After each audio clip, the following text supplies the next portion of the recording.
Good morning प्यारे विद्यार्थियों। हमारे पॉलिटिकल साइंस 11th के 2 चैप्टर है वो कंप्लीट हो चुके हैं। 2 चैप्टरों के बारे में हमने प्रमुख रूप से पढ़ा कि राजनीतिक सिद्धांत क्या है। राजनीतिक सिद्धांत के अंतर्गत हमने न्याय, स्वतंत्रता, समानता, धार्मिक सहिष्णुता इनके बारे में प्रमुख रूप से अध्ययन किया।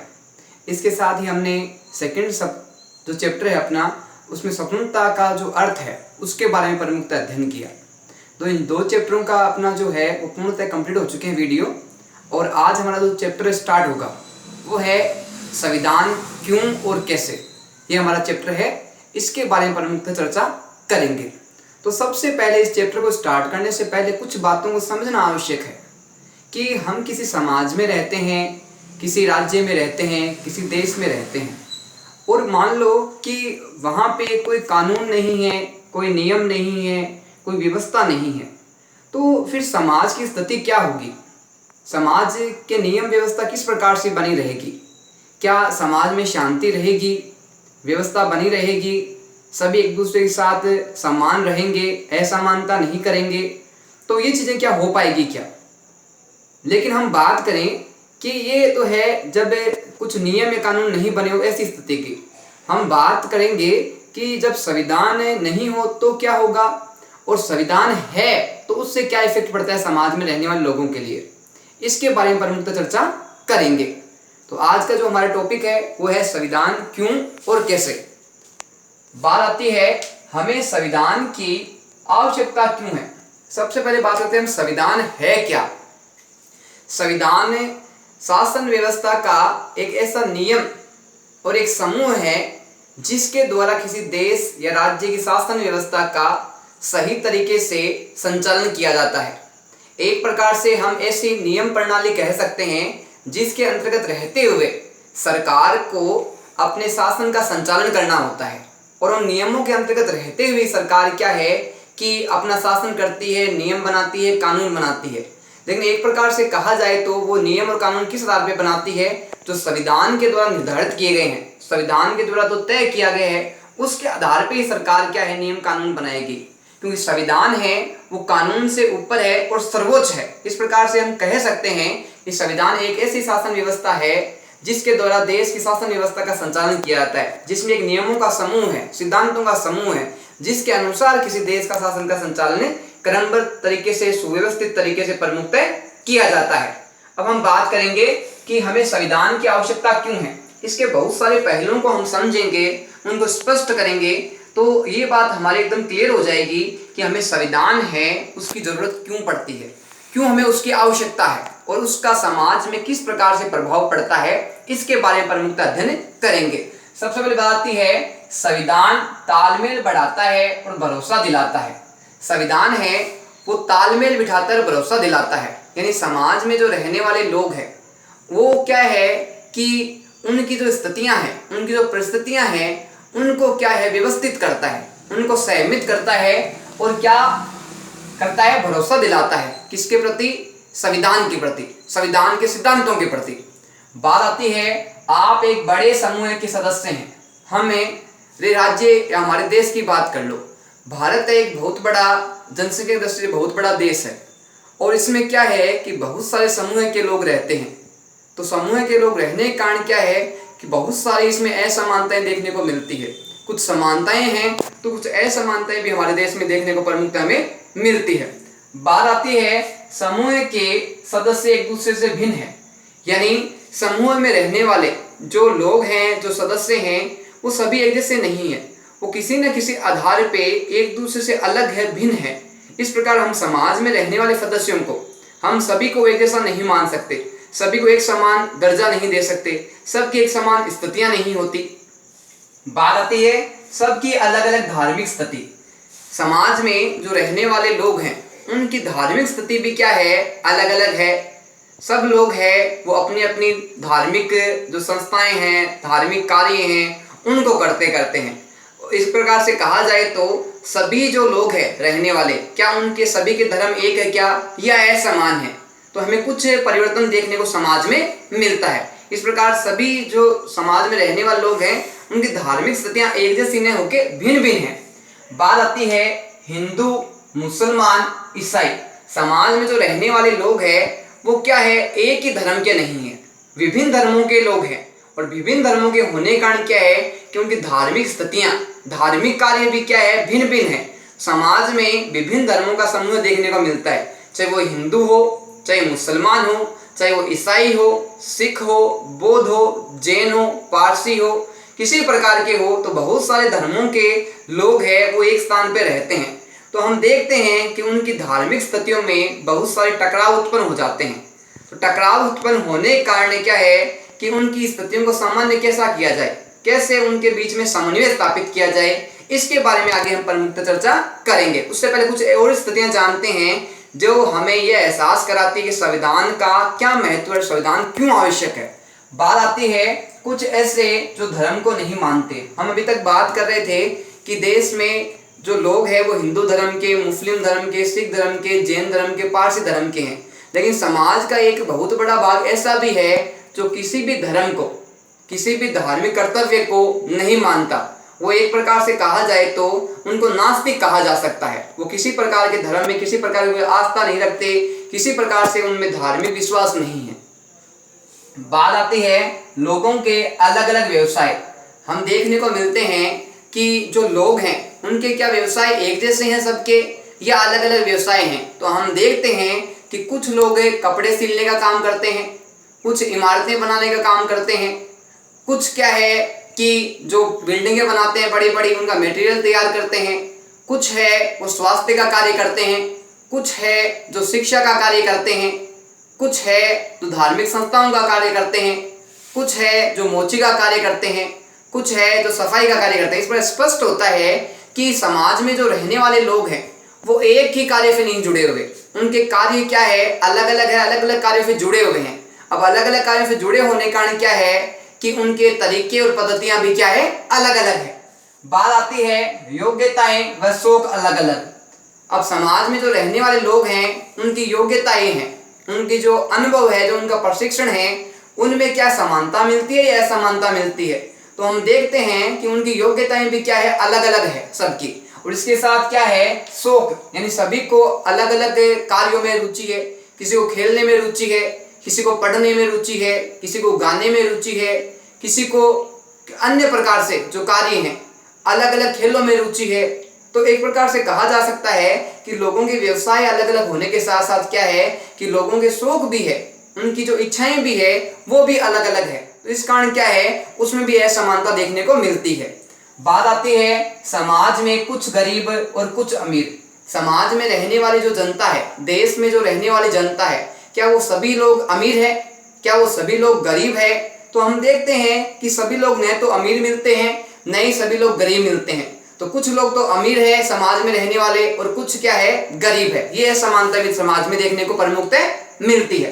बात आती है समाज में युवा भी और प्रौढ़ भी। क्या देश की जो जनसंख्या है उसमें रहने वाले सभी व्यक्ति क्या युवा है या प्रौढ़ है। तो हम देखते हैं कि समाज में अलग अलग स्थिति देखने को मिलती है। समाज में रहने वाले कुछ लोग तो क्या है, जवान हैं और कुछ क्या वृद्ध हो गए हैं। तो उसमें स्तर में भी, आयु के स्तर में भी क्या है, असमानता देखने को मिलती है। बात आती है सदस्यों में जीवन पहलुओं को लेकर विवाद।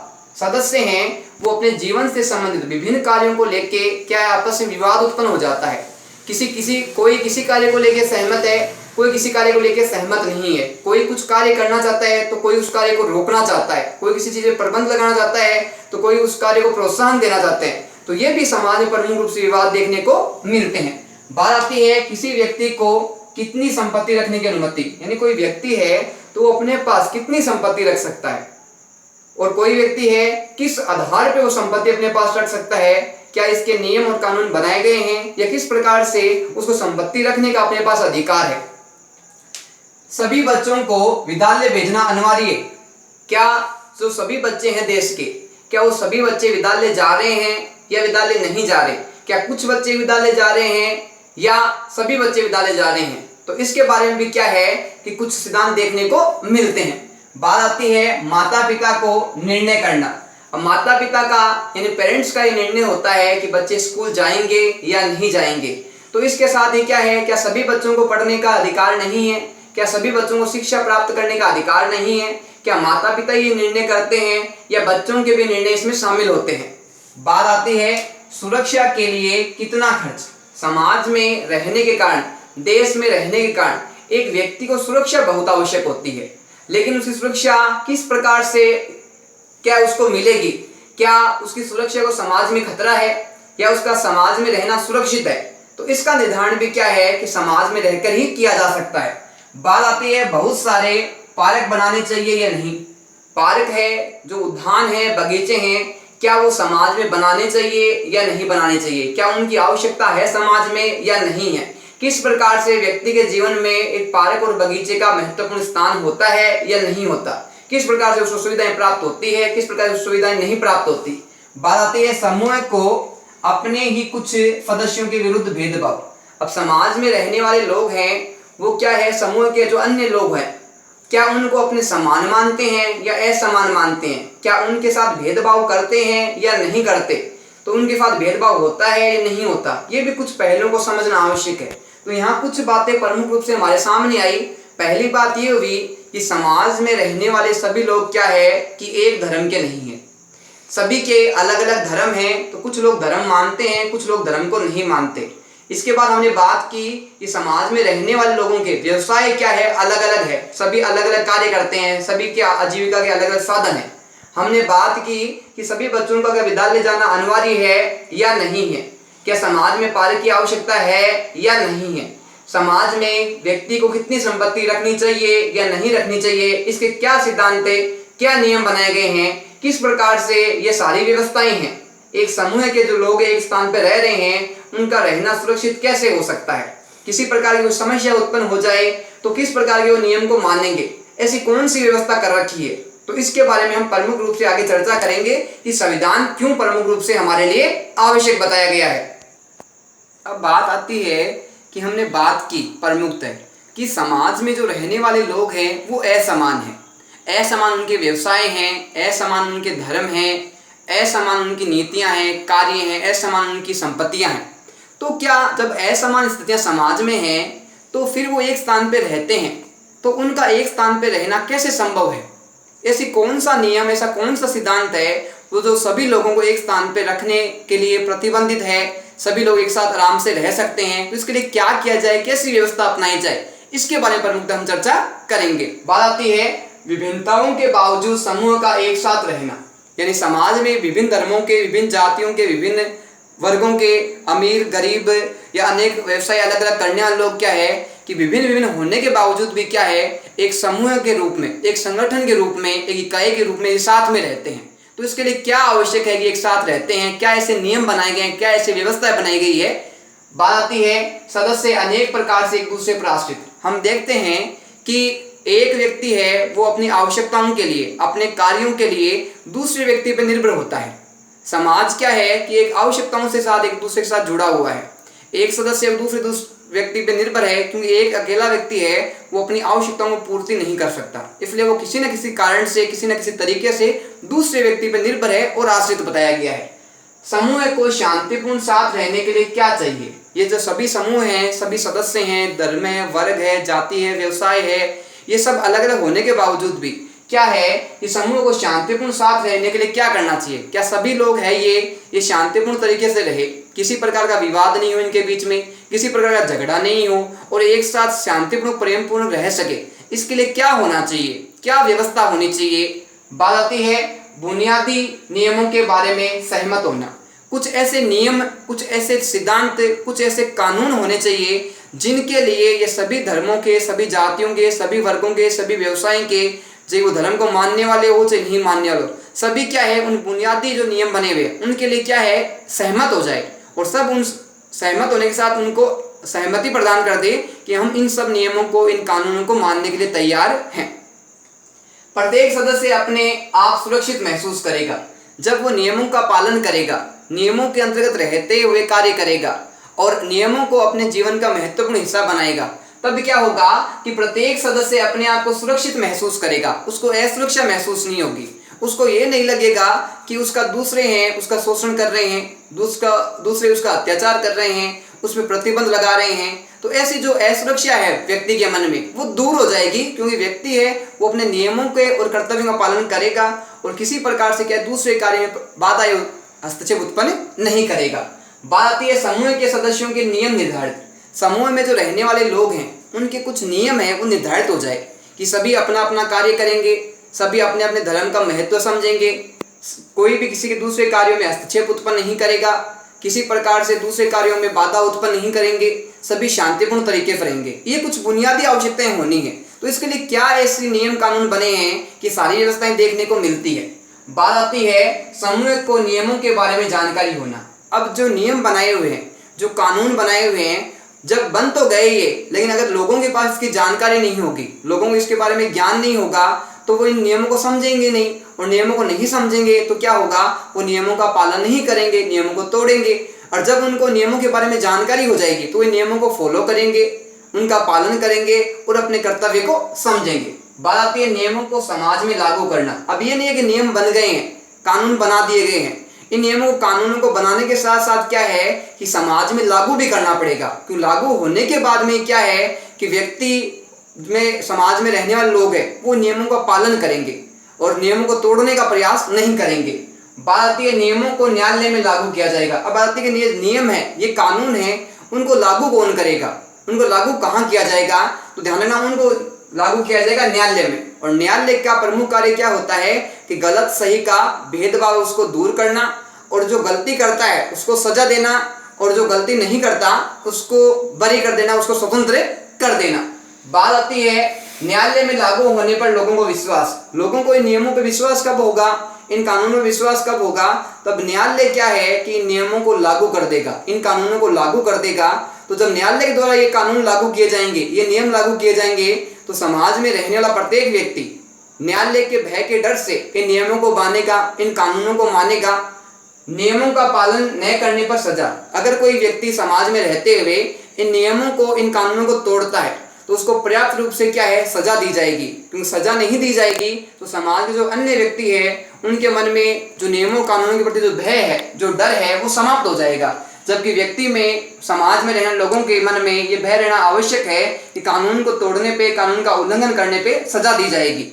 बात आती है संविधान का प्रथम काम क्या है। हमारा जो इसमें अभी तक हमने जो विवरण पढ़ा, उसके बारे में जानकारी की, उसके बारे में बात की, तो उसका प्रथम काम क्या है कि संविधान का प्रथम कार्य क्या है, संविधान है उसका प्रथम उद्देश्य क्या है। तो ध्यान रखना कि बुनियादी नियमों का समूह उपलब्ध करवाना, यानी कुछ ऐसे नियम, कुछ ऐसे कानून बनाना जिसके कारण समाज में रहने वाले सभी लोग हैं उन नियमों को माने, उन कानूनों का पालन करें, और चाहे वो किसी भी क्षेत्र में हो, किसी भी धर्म में हो, किसी भी जाति के हो, अमीर हो, गरीब हो, सभी उन नियमों और कानूनों का संपूर्ण रूप से पालन करे। बात आती है समाज के सदस्यों में न्यूनतम समन्वय व विश्वास बना रहे। समाज में रहने वाले जो सदस्य हैं उनमें समन्वय बने रहे, यानी समानता बनी रहे, किसी प्रकार की असमानता नहीं हो, किसी को ज़्यादा अधिकार मिल गए, किसी को कम अधिकार मिल गए, किसी को नियम कम मिले, किसी को नियम कम ज़्यादा मिले, तो ये भेदभाव है किसी प्रकार से नहीं होना चाहिए। और लोगों में क्या है, समानता बनी रहनी चाहिए। इसके साथ साथ क्या है कि विश्वास बना रहे, किसके प्रति, संविधान के प्रति, नियमों के प्रति, कानूनों के प्रति। इस पर ये बात स्पष्ट होती है कि किसी भी देश में संविधान का होना प्रमुख रूप से आवश्यक होता है, क्योंकि समाज के लोगों को नियंत्रित करने के लिए, व्यवस्थित करने के लिए प्रमुख रूप से किसकी आवश्यकता होती है, संविधान की आवश्यकता है। संविधान का प्रथम कार्य क्या है, कुछ नियमों को और कानूनों को बुनियादी रूप से लागू करना, और उनको पालन करने के लिए लोगों को क्या है कि समय समय पर सचेत करना, जागरूक करना, और कोई नियमों का अगर उल्लंघन करता है तो उसे पर्याप्त रूप से सजा देना।